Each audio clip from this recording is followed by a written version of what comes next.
Good evening, board members. I'd like to welcome y'all tonight to the meeting. Thank y'all for attending on Zoom. I would like to point out, we do have Miss Naomi Buck here in the auditorium with us tonight.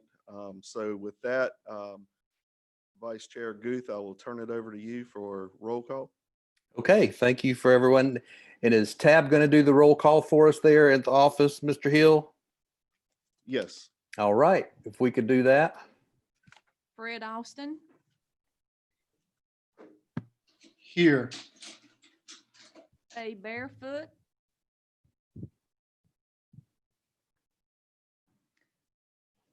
Say here. Here. Don Brown, Here. Naomi Buck, Here. David Davenport, Here. Brad Guth, Here. Steve Little, Here. Tucker Moore, Here. Maria Rogerson. And Mr. Vice Chairman, we received notice that Danny Smith would not be able to participate. Okay, thank you, Tab. Yep. So if we could have a moment of silence now, please.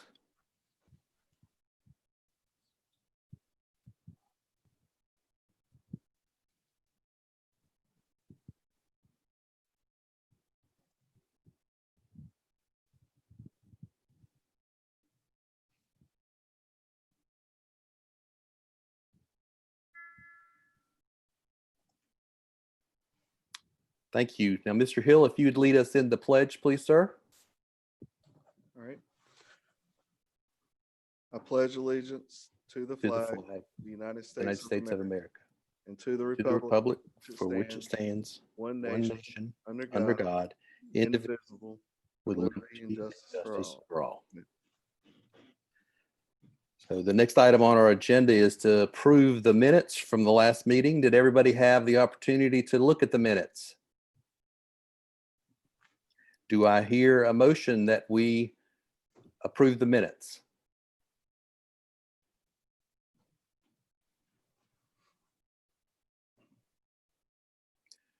I believe Mr. Little made a motion to approve. Do we have a second? And if Mr. Brown has seconded the motion, and if Ms. Otten, if you would do a roll call vote, please. Fred Austin,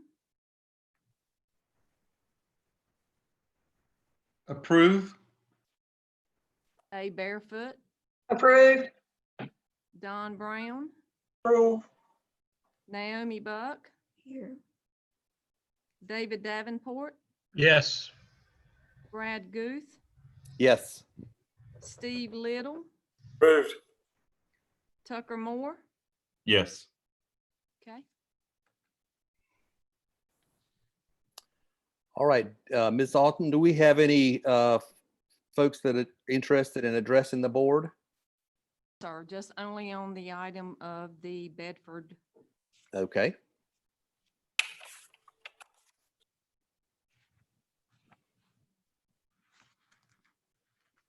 Mr. Hill, are you gonna take the Bedford Ranch?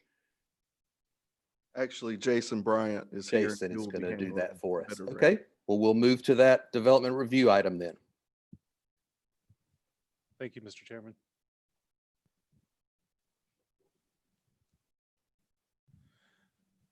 The plan we have is Bedford Ranch. It's a preliminary plan.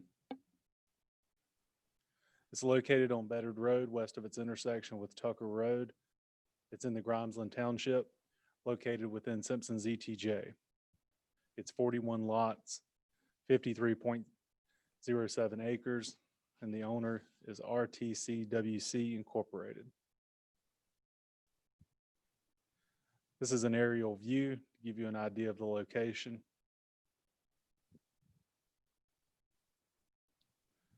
This is zoomed in a little closer.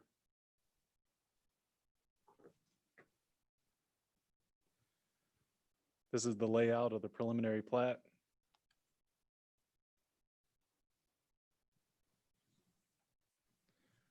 A portion of this property is located within a 100-year flood zone. The site is zoned AR, minimum of 25,000 square foot lot size. One new street is proposed, electricity proposed by GUC, water service by Eastern Pines Water. The conditions and requirements on this plan. Pitt County Planning is to add statement not located within a 1/2 mile voluntary agricultural district buffer. All ditches filled must be shown on all future plats. Open space, 1.23 acres is required. The street name White's Trail was denied and must be renamed. And submit documentation for stub out exemption, which meets the requirement specified in the Pitt County Subdivision Ordinance, Section 141, 5B, or add a stub out to the remaining parcel. Environmental health, all septic systems must be approved prior to final plat approval. Greenwood Utilities Commission, please add a 20-foot electric easement to the back of the right-of-way and have landscape easement pushed back of the electric easement. NCDOT, water line valves should be relocated to outside of the pavement areas and as close to the right-of-way as possible. Add cul-de-sac diameter. It's not labeled on the drawing, and driveway permits and utility encroachments will be required. This is a view of the site from Bedard Road facing southwest. This is a view of road frontage of the site along Bedard Road facing southeast. This is a view of the adjacent property across Bedard Road to the south. This is a view from Bedard Road facing northwest towards the site. And this is a view of the current site conditions.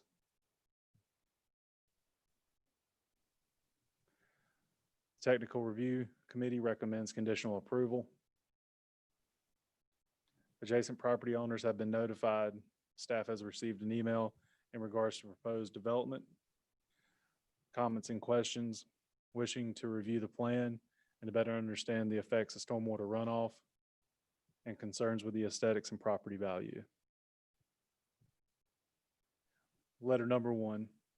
Hello, Jason. We would like to be able to review the development plan for parcel 78622 specific to the water drainage and stormwater runoff so we can better submit comments for the June 17th board meeting. Would it be possible to have it emailed to us? We own 53999. The county drainage canal between us and the new development is already accepting most of the runoff from Tucker Road to here, including Harvey Lewis's land behind us, as well as parts of Preston Farm neighborhood. While we understand that the purpose of the county drainage canal is to support farms and residential developments during heavy rain and major storms, the canal is often already near overflow and jeopardizes our driveway crossing. Our concern for this new development is potential further water volume from this new development street design into the canal above, which is currently coming from that acreage. In the past, we have worked closely with Chris Lawson in your office regarding Bill Clark's Laurel Oaks / Lindy Drive development, and we have been very appreciative of the support and information provided to us. Thank you, Connie Owens and Bruce Daughtery. And we've also gotten them in contact with the developer to better answer their questions. Letter number 2. Dear Mr. Bryant, thank you for notifying us as adjacent property owners to the proposal for the field directly behind our property. I'm from New Jersey, and property matters such as zoning and planning are taken very seriously. It is difficult for a property owner to do anything without the approval of those committees. I'm glad to see that such committees here in North Carolina. While I don't prescribe to the micromanagement with which I have grown accustomed and lean more towards the sentiment that a person can do whatever they want with their own property within reason, I do have a fine line of concerns. That being said, I'm all for the ownership of parcel 78622 to increase the value of their property. I just don't want it to come at the expense and devaluation of our own. We live on Sheffield Drive, arguably the highest valued residence on the street. Our property is wider about 3 lots of others on Sheffield, and deeper than our neighbors by about 40%. This means our property cuts into the parcel more than our neighbors. Given this, I would like to see that value at least maintained. Efforts towards that end should include wooded barrier between our property and whatever new properties will back up to it. A few years back, the parcel owner cut down a wider, thicker barrier. We are left with a very thin wooded barrier, which is not a problem, as the parcel in question is a farmed field. If neighbors will be there, then I would like to see at least a 50-foot barrier of newly planted trees. It would be less than a quarter of 1 acre in total, if my math is correct. With a 53-acre parcel and only 41 lots, I don't see this as being detrimental to the project. This should only ensure the current privacy we enjoy, but it will maintain or improve the value of our property, and it will not hinder the value of new homeowners. They, the new homeowners, regardless of how many lots actually back up to us, will have privacy as well. It's a win-win. Another factor to ensuring our property value is the price point of the homes being built. If 41 lots as proposed have a price point between 350 and 500,000, then we should be no worse off. If, however, the price point is going to be average under 400,000, then it might be detrimental to our current value of at least 450,000. This is a great number of moderately priced housing going up all around us. We would like to see the subdivision be a step up. Aside from the property value integrity, I imagine this will also create environmental concerns such as water runoff and drainage. We are fortunate that our property drains well and do not have any flooding issues. I would like to see that maintained with a concerted effort to divert water away from our property. I believe in the middle of our existing thinly wooded barrier between our property and this parcel, that this drainage ditch that certainly handles the current runoff based on the current topography. I would like insurance in places to handle the runoff with new topography. Attached are images of our view from the balcony facing the parcel of land. I imagine our new view will not give us picturesque sunsets, but I hope it also doesn't give us noise and unsightly views of new homeowners. A wooded buffer would be great. A wooded buffer with deep back lots would be even better. I will conclude as I started. I don't begrudge the parcel owner of the opportunity to realize monetary gain. I do take umbrage if that gain comes at the expense of their neighbors. A rising tide lifts all boats. Please make approvals with current homeowner valuation integrity in mind. Best regards, Drew Straub. And at this time, public comment to the board. Do we have anybody that is registered to speak?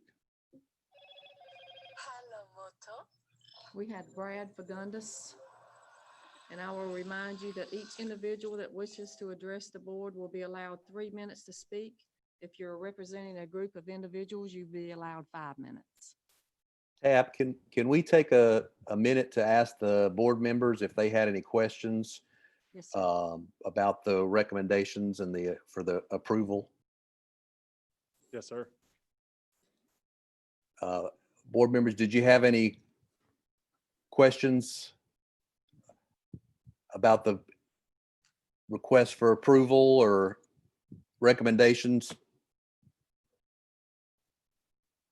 Mr. Little and Mr. Austin. Mr. Little, you had a question?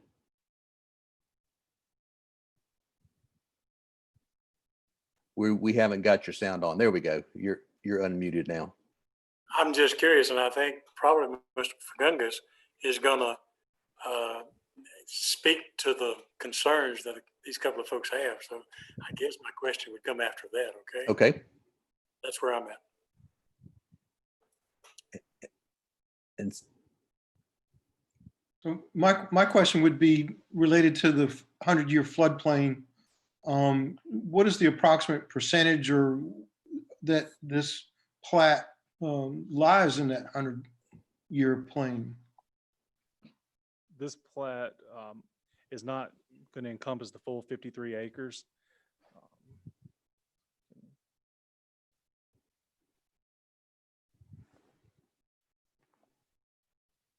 If you can see on the plat here, this area back here is where the 100-year flood zone lies. It's on the left-hand side there. Right. And so they're actually leaving that in timber production since the soil there is unable to support septic at this time.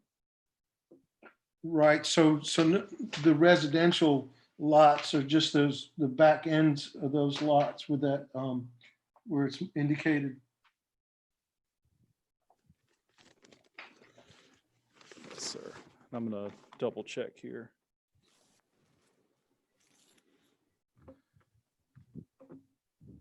Yes, the remaining parcel would be what is lined in the floodplain area.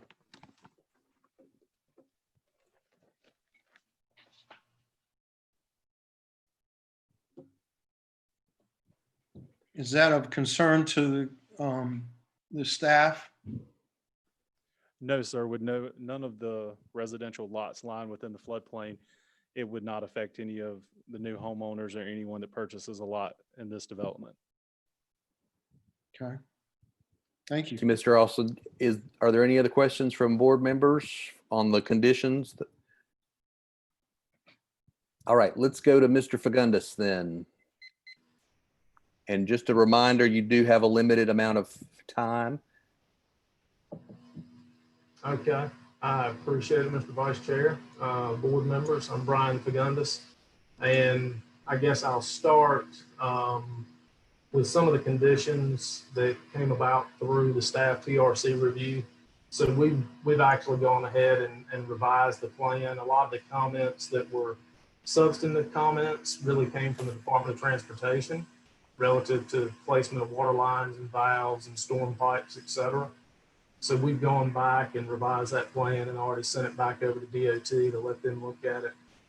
They have given us at least email approval of some of those changes we made. So we wanted to go ahead and make sure we could address what they had in comments. As far as the open space and the easements being requested, we incorporated that at the same time. So those items are covered. One of the conditions does deal with the potential for a stub street to the adjacent undeveloped property. Right now, and I had provided information to the planning department staff, right now those undeveloped portions are in active forestry and will remain that way. If they're going to remain that way, they'll be restricted to that use such that a stub street wouldn't be required through those restrictions. If they're not restricted and that property does have development potential, then we'll build a stub street to serve those properties. So that's a kind of an either or scenario, if that makes sense. And glad to discuss that at length if you guys would like to. As far as the Daughtry and the Owens property, I'd emailed back and forth a couple of times with Miss Owens and left a phone message with Bruce Daughtry this afternoon late. And my thought with them and some of the drainage concerns that they have is I'll probably meet with them to try to understand what they're dealing with. I don't exactly know what they're dealing with. I do know that canal is maintained by the drainage district. So there may be some opportunity for them to help some of the condition downstream of their property that could be causing some of the issues they're experiencing.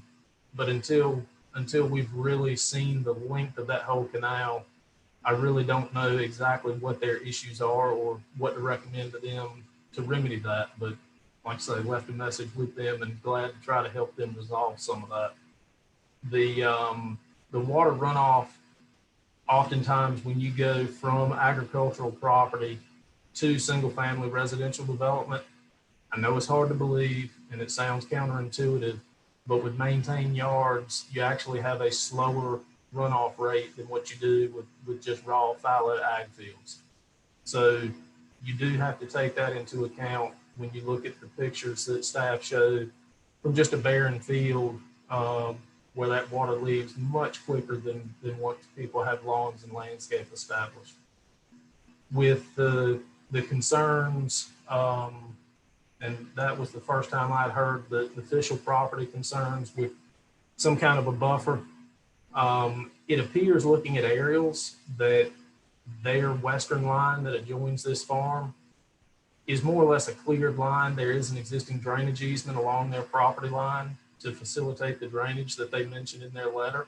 So I expect that drainage will be maintained and potentially even improved And I'm glad to hear they don't have any issues as a result, probably of having a decent drainage feature within that easement to benefit them. As far as a buffer, it's the first I've heard of that. My expectation would be the two lots that would back up to them. Probably those homeowners would want to do something back there. I know at my house, I certainly wanted to buffer against my back door neighbor. So it wouldn't surprise me to see something done there. Although whatever gets done, be it on the official property or on this new development, it'll want to be done outside that easement so the integrity of that network drainage system can stay in place and function like it should. The plat generally reserves about a 14-acre portion of the parent parcel that is on the north side of the property, so at the back of the subdivision. And right now, the expectation is that 14 acres or so goes back into timber production, just like the adjacent. So with that, I'm glad to answer questions, and we can dive as deep into different topics as you guys would like to do. Okay. But that's really all I had to add for y'all. So I really appreciate you. Thank you very much for your time and insight. Are there any questions for Mr. Fagundes from the planning board?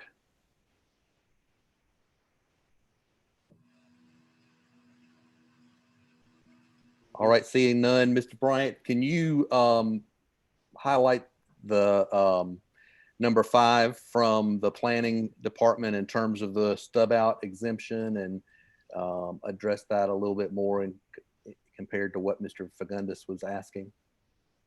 Yes, Mr. Chair. Section 5 requiring the stub out, and the portion that would directly impact this development would be the stub road will require crossing protected water features, or the stub road will provide access to property permanently protected from development through an encumbrance such as a conservation easement, a conservation trust, or a deed restriction which prohibits development. And they have submitted a forestry plan, and right now staff doesn't feel that a forestry plan is sufficient to meet those guidelines. So if we approve this or conditional approval, they would have to submit or they'd have to do the stub out at this point, if, as you all have proposed it to be approved. They would have the option to add some type of conservation easement or a deed restriction. And with the way that we have the condition worded, it gives them the option to do either one. If they do not produce a conservation easement or a deed restriction, then they would, in the construction plan, have to add a stub out. All right, do I hear a motion? Or are there any other speakers that would like to speak on this? I do not have anyone else signed up. Okay. So do I hear a motion from the planning board regarding the recommended conditional approval?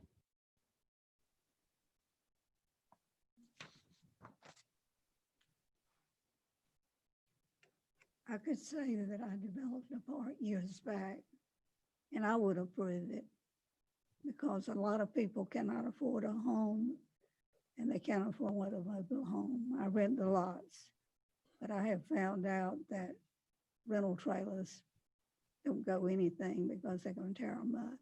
But I would go for it because I developed one 50 years ago, and I live out there, and I try to keep it nice. We have a convenience store, grill, and things that they can eat right there on the park. And it was paid off the bank in March of this year, and that was the greatest blessing I could have ever had.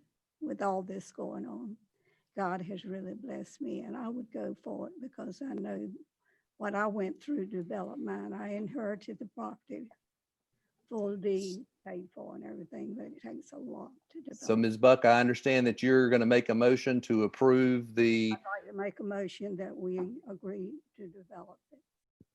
do I hear a second from Ms. Buck's recommendation to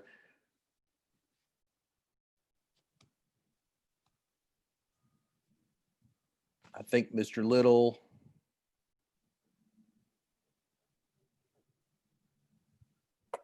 I tried to make, yes. There you go.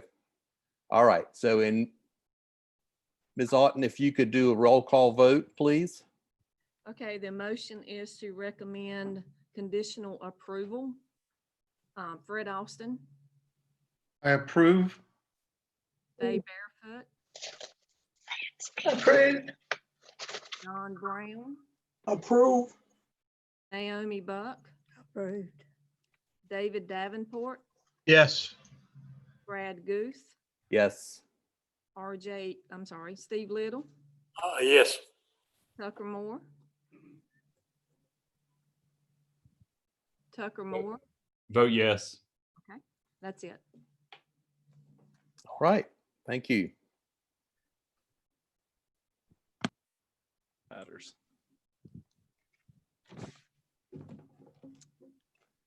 Good evening again. Under planning matters, the first item is the update of the NC 43 South Corridor Land Use Plan.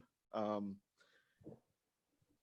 date, starting on May 8th and ending yesterday on June 16th, we had conducted an online public survey to get input on this 43 South plan.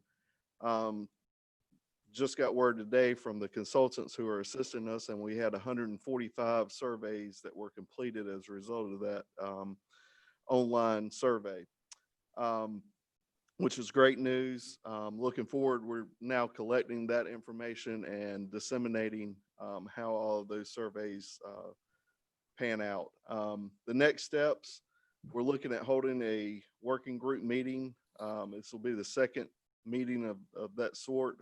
That will be held on June 24th. I believe Mr. Davenport and Mr. Guth both serve on that working group. So they will be meeting on the 24th with all the other interested parties. Also coming up, we will conduct a virtual public input session, which will be held tentatively on July the 13th.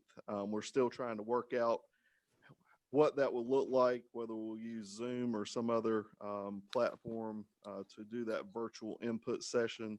And as long as we can get that worked out, we're going to shoot for July 13th. In the meantime, we continue to assess the plans policy for the study area and develop the community snapshot and land use suitability analysis.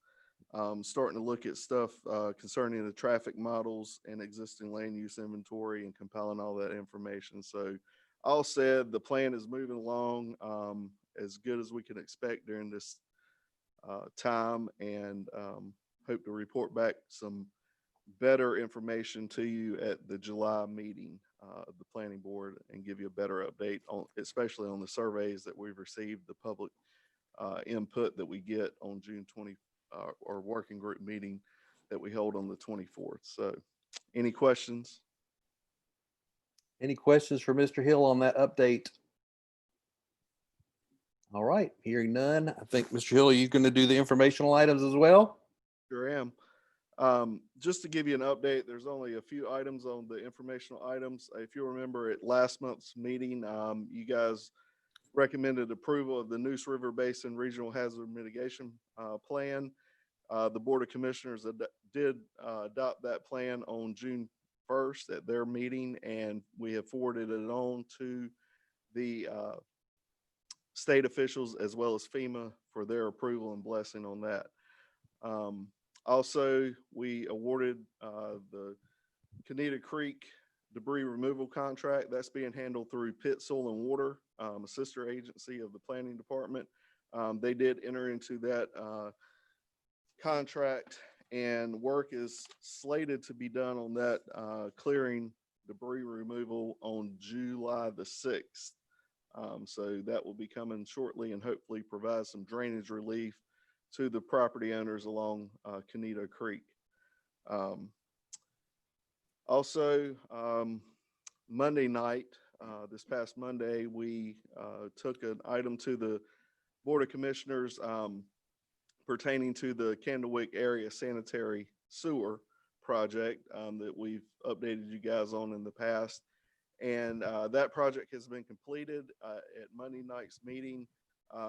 The board voted unanimously to transfer all the assets related to that project over to Greenville Utilities for their ownership and maintenance of that system. So that was good news. That project has been ongoing since 2013, and it was a good news item for us in the planning department to transfer that over to Greenville Utilities so we can get that off of the county's books. Any questions from the board on any of those items?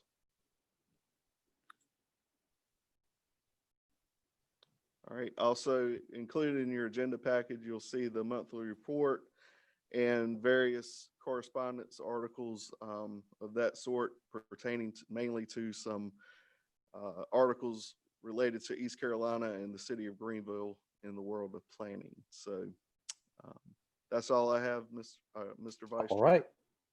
Thank you very much, Mr. Hill. And thank you for everybody for coming this evening. And we'll look forward to seeing you next month. And unless there's any other comments or questions from the board, I'll entertain a motion for us to adjourn. And I think we've gotten multiple seconds on that. And we'll just say by voice acclamation that we'll adjourn. So we'll see you next month. Thank you very much.